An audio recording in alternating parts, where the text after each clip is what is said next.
हाल ही में पश्चिम बंगाल सरकार ने एक ऐसा कदम उठाया है जिसे सिर्फ नीति निर्णय कहना काफी नहीं, ये एक आर्थिक आत्महत्या है। ममता बनर्जी ने 1993 से अब तक उद्योगों को दिए गए सारे इंसेंटिव, बिजली दर में छूट, टैक्स में रियायत, सब्सिडी सब एक झटके में रद्द कर दिए, और वो भी रेट्रोस्पेक्टिव इफेक्ट के साथ। मतलब जो वादा पहले किया गया था, जो निवेश उसी भरोसे पर आया था, उसे भी अवैध घोषित कर दिया गया। इतना ही नहीं, सरकार ने पुराने दिए गए लाभ भी वसूलने का अधिकार रख लिया है। प्रश्न ये है कि क्या ये फैसला आर्थिक तर्क से लिया गया है या राजनीतिक गणित से? बंगाल की औद्योगिक बर्बादी कोई नई कहानी नहीं है। 32 साल के कम्युनिस्ट राज ने पूंजीपतियों को वर्ग दुश्मन बताकर भगा दिया। स्ट्राइक, घेराव और हिंसा ने उद्योग को जड़ से काट डाला। बिरला, सिंघानिया जैसे घराने दिल्ली और मुंबई चले गए, और जब 2011 में ममता बनर्जी आई तो उम्मीद थी कि ये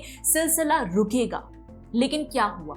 जो ममता बनर्जी अपोजिशन में रहते हुए 2008 में टाटा नैनो प्रोजेक्ट को सिंगुलर से भगा सकती थी, वो पावर में आकर क्या कुछ कर सकती थी, इसका अंदाजा लोगों को नहीं था। लेकिन अब हो गया है। 2011 से 2025 के बीच 6,600 कंपनियां बंगाल छोड़कर चली गई। 110 तो स्टॉक मार्केट में लिस्टेड थी।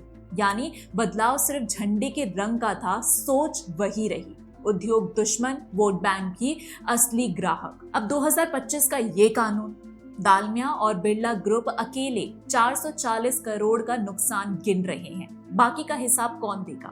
कंपनियां कोर्ट में गई, दलाली दी, सरकार ने वादा किया था, उसके आधार पर निवेश हुआ।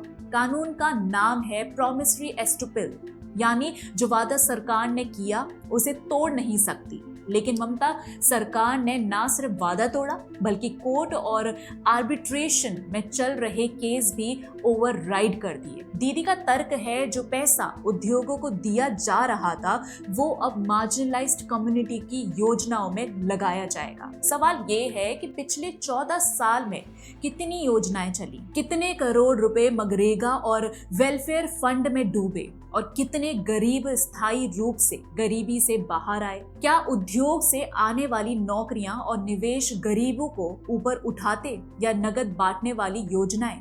असलियत ये है कि 2026 विधानसभा चुनाव सिर पर है, और वोट बैंक की राजनीति के लिए उद्योग सबसे आसान बलि का बकरा है। इन सब का नतीजा क्या होगा? निवेश भागेगा, नौकरियां और घटेंगी, बंगाल और गरीब होगा, और ममता के लिए राजनीति और सुरक्षित हो जाएगी। अब सवाल इतना सा ही है, क्या ये कानून आर्थिक सुधार है या बंगाल को और गरीबी में धकेल कर वोट बैंक को साधने की राजनीति?